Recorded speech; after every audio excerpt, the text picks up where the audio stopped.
சரவணன் தற்போது Puliyanthope police inspector Ambedkar அவர்களால் காலில் சுடப்பட்டு கைது செய்யப்பட்டவர். இந்த பாம் சரவணன் யாரு, அவர் என்ன பண்ணியிருந்தாரு, அவர் மேல் எத்தனை வழக்குகள் நிலுவையில் இருக்கு, எதனால் இத்தனை வழக்குகள் அவர் மேல வந்துச்சு, அவர் ஏன் ரவுடியா மாறினாரு, இப்படின்னா பல விஷயங்கள் அவரை பத்தி நம்ம தெரிஞ்சுக்க போறோம். நான் சொல்ல போறேன். தகவல் வந்திருக்கு. இது அனைத்து தகவலையும் நாம் இப்பொழுது எது நிஜம் நிகழ்ச்சியிலே பார்க்க இருக்கின்றோம்.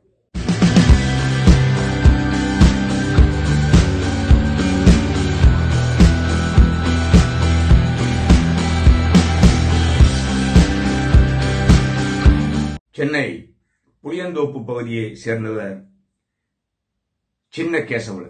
இவர் அந்த ஏரியால ஒரு தாதா. இந்த சின்ன கேசவலு என்பவரும் தென்னரசு என்பவரும் நம்ம பாம் சரவணனுடைய உடன் பிறந்த சகோதரர்கள். இவங்க 3 பேர் தான் அங்க தாதாவாக. அது சின்ன கேசவலு தான் மெயின். அங்க வடசென்னை பகுதியில கட்ட பஞ்சாயத்து பண்றது, வசூல் பண்றது எல்லாமே தாதாவா இருந்து வந்தவர் நம்ம சின்ன கேசவலு. இந்த சின்ன கேசவலுக்கும் தென்னரசு இவங்க எல்லாமே ஒன்னா இருந்தவங்க தானே. இடையில புளியந்தோப்பு பகுதியை சேர்ந்தவர் அம்பேத்கர். இந்த அம்பேத்கர் தென்னரசுனுடைய ரொம்ப க்ளோஸ் ஃப்ரெண்டு. தென்னரசுக்கு அம்பேத்கர். அப்படி இருக்கும்பொழுது அம்பேத்கர்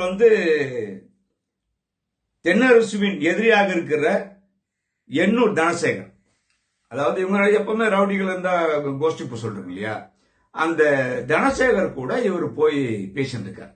அம்பேத்கர் பேசிட்டு இருக்காருன்னா நட்பு ரீதியா பேசிட்டு இருக்கார். என்னதான் இருந்தாலும் தென்னரசுக்கு அது பிடிக்காது இல்லையா. அப்படி பேசிட்டு இருக்கும்போது இத கேக்குறாங்க தென்னரசும் நம்ம பாம் சரவணன் கேக்குறாங்க, ஐயா அவர்கிட்ட என்ன பேச்சு உனக்கு அப்படின்னு. நட்பு ரீதியா பேசிட்டு இருக்கிறோம் அப்படின்னு சொல்லியிருக்காரு. இதை கேட்ட இவங்க டென்ஷன் ஆயிட்டாங்க. டென்ஷன் ஆயிட்டு அம்பேத்கரை போட்டு அடிச்சு தாக்கி ஒரு வழி பண்ணிட்டாங்கன்னு வச்சுங்களேன்.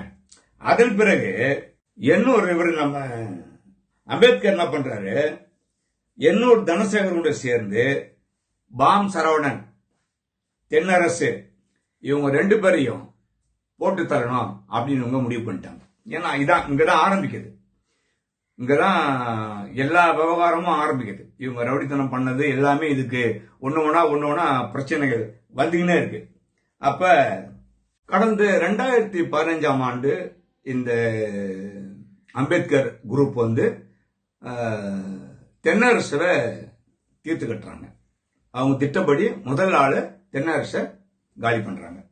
தென்னரசை காலி பண்ண உடனே பாம் சரவணனுக்கு ஒரு கை உடனே ஒரு சகோதரராச்சே, அண்ணனாச்சே போட்டோடனே இவரு என்ன பண்றாரு, அதே 2015ஆம் வருஷம் இந்த அம்பேத்கர் இந்த தனசேகர் இவங்களுக்கு வேண்டிய ஜெயசீலன் என்பவரை திருவள்ளூர் மாவட்டம் செவ்வாப்பேட்டையில் வச்சு பாம் சரவணன் ஜெயசீலனை போட்டு தள்ளுறார்.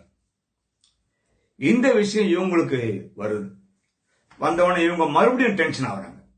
அதாவது நம்ம அம்பேத்கர் அண்ட் கம்பெனி மறுபடியும் டென்ஷன் ஆகுறாங்க. ஆகா, நம்மால் ஒருத்தனை போட்டாங்களே, விடக்கூடாது அப்படின்னு சொல்லிட்டு அவங்க மறுபடியும் ரிவெஞ்ச் எடுக்கிறாங்க. சோ இப்படியே இவங்களுக்குள்ள பகை மூண்டுகினே இருக்கு. அதன் பிறகு இப்ப இவங்க எப்படி ரிவெஞ்ச் எடுக்கிறாங்கன்னா, யாரெல்லாம் சேர்றாங்க பாருங்க, இந்த கொலைக்கு பழி வாங்குறதுக்கு பாம் சரவணனை டார்கெட் வைக்கிறாங்க. யாருன்னா நாகேந்திரன். அவர் இப்போ இதெல்லாம் நாகேந்திரன், அஸ்வத்தாமன் இவங்க எல்லாம் அரெஸ்ட் ஆயிருக்காங்க, உங்களுக்கு தெரியும். அந்த நாகேந்திரன், அவருடைய மகன் அஸ்வத்தாமன், அதன் பிறகு எண்ணூர் தனசேகர், அம்பேத்கர் இவங்க எல்லாம் சேர்ந்து கூடி ஒரு திட்டம் திட்டுறாங்க. திட்டம் தீட்டி பாம் சரவணனை க்ளோஸ் பண்ணிடணும் அப்படின்னு இவங்க பிளான் பண்றாங்க. அப்படி பிளான் பண்ணும்போது பாம் சரவணனுக்கு இந்த தகவல் எப்படியோ வந்துடுது. வந்தவுடனே பாம் சரவண பயங்கர கடுப்பாயிடுறாரு. கடுப்பாயிட்டு அவர் என்ன பண்றாரு, இவங்களை எல்லாரையும் நம்ம விட்டு வைக்க கூடாது அப்படின்னு பாம் சரவண தனக்குள்ளேயே ஒரு சபதம் எடுத்துக்கிறார்.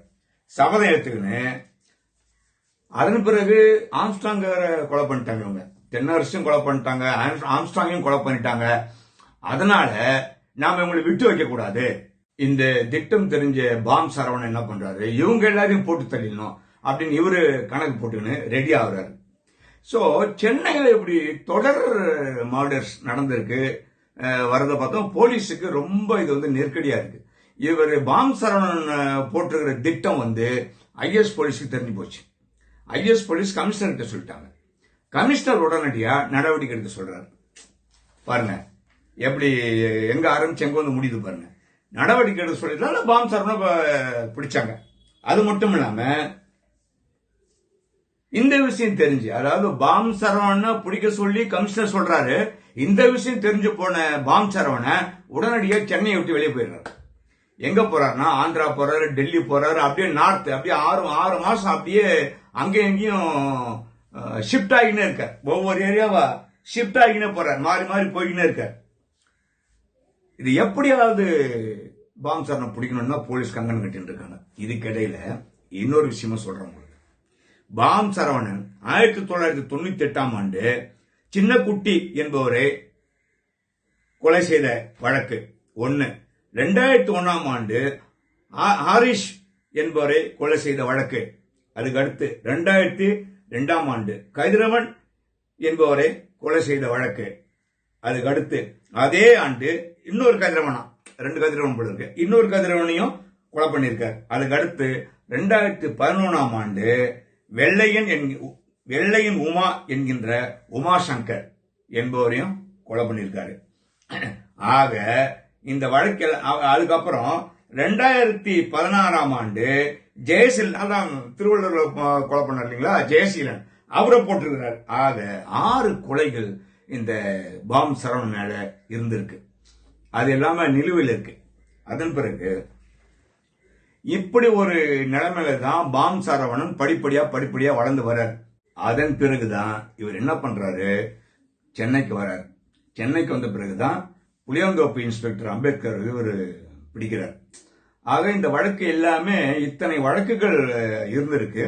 இவர் ஆரம்பத்தில் இருந்த இவங்க எல்லாமே, அதாவது சொல்லுவாங்கல்ல பெரிய ராஜ பரம்பரை அரச குடும்பம்பான்னு சொல்றோம் இல்லையா, அந்த மாதிரி இவங்க எல்லாமே பரம்பரை ரவுடி பரம்பரைகள் போல இருக்கு. இவங்கள ஏற்கனவே இந்த புளியந்தோப்பு மாவட்டத்தில் சுதாகரன் ஒரு டிசி ஒருத்தர் இருந்தார். அவரு ரவுடிங்கெல்லாம் ஒடுக்குறான்னு சொன்னாரு.